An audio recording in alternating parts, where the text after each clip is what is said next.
While the majority of new plug-in hybrid models these days are executive saloons like the Volvo S90 and Mercedes E-Class, or SUVs like the BMW X5, this offering from Volvo's performance brand Polestar is something different. An elegant-looking, luxurious and high-performance coupe with numbers that will quite simply blow your mind. It's also the first and last plug-in hybrid vehicle Polestar will make. The Swedish brand has already started its rollout of pure electric models, making this halo car something a bit different. Despite the fact you'll find a 2-litre twin-charged petrol engine with 305 horsepower under the bonnet, there's also a huge 34 kWh battery, bigger than the one you'll find in a Mini Electric. That's what helps the Polestar to its mega all-electric range, a figure that, if you take it easy, isn't beyond the realms of possibility.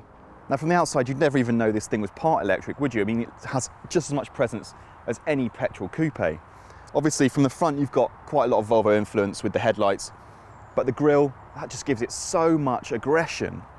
Now down the side, these black 21-inch wheels just look mega. The coupe roofline, now that surely is just as impressive as anything from BMW, Porsche or Mercedes. Frameless door mirrors, flush door handles, that coupe frameless doors, and here, this is where you charge it. Now the Polestar 1 is actually one of the few plug-in hybrids that will charge at 50 kilowatt rapid charge points. If you find one of those, Polestar says that this car will top up its batteries in under an hour. Use an 11 kilowatt 3-phase wall box and they'll do the same job in around 3 hours. Now Polestar doesn't provide us with numbers for a 3-pin plug, but on our estimates you're looking at around 15 hours, or if you plug in as soon as you get home at night, then you'll wake up with a full battery. There's a retractable spoiler here on the boot lid, and well, let's just have a look in the boot to discuss the practicality. In here you'll find a meagre 143 litres of boot space, reduced to 126 litres if you carry the cable storage bag around with you.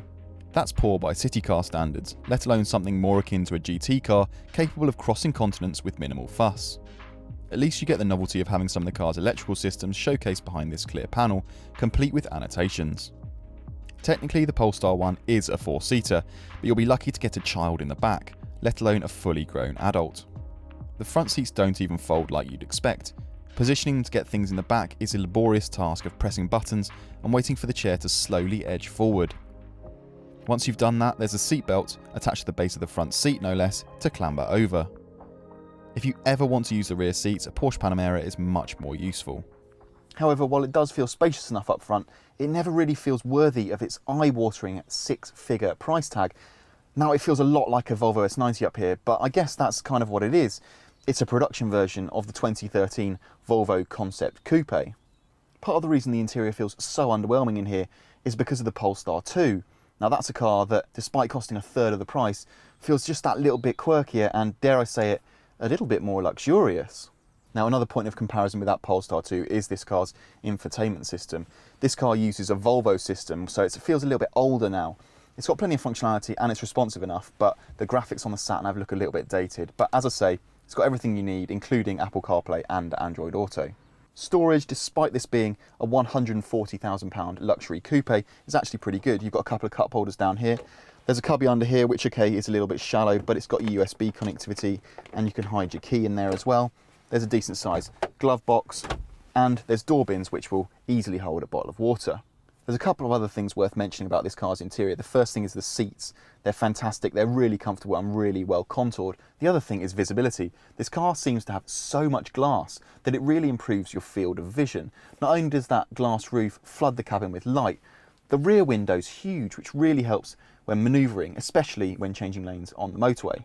If you're lucky enough to have the funds available to buy a Polestar 1, speccing one needn't be a stressful experience. There's only one model to choose from, and every car comes mightily well equipped, as you'd expect for almost £140,000.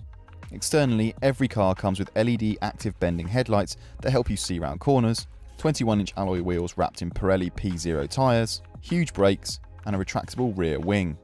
Oh, and a set of gorgeous frameless door mirrors.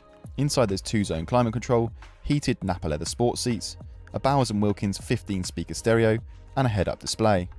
There's a 12.3-inch digital instrument cluster, and that portrait touchscreen comes with sat-nav and DAB, as well as Apple CarPlay and Android Auto, as discussed. It's an option in its Volvo donor car.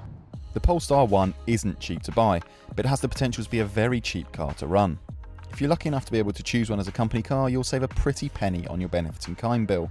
Plug-in hybrids, no matter their list price, compare particularly favourably alongside the equivalent petrol car, so a higher rate taxpayer will fork out just £1,667 a year for the Polestar. A BMW M8, which has a slightly lower list price but far higher CO2 emissions, will cost almost £18,000 in BIK tax in the first year alone.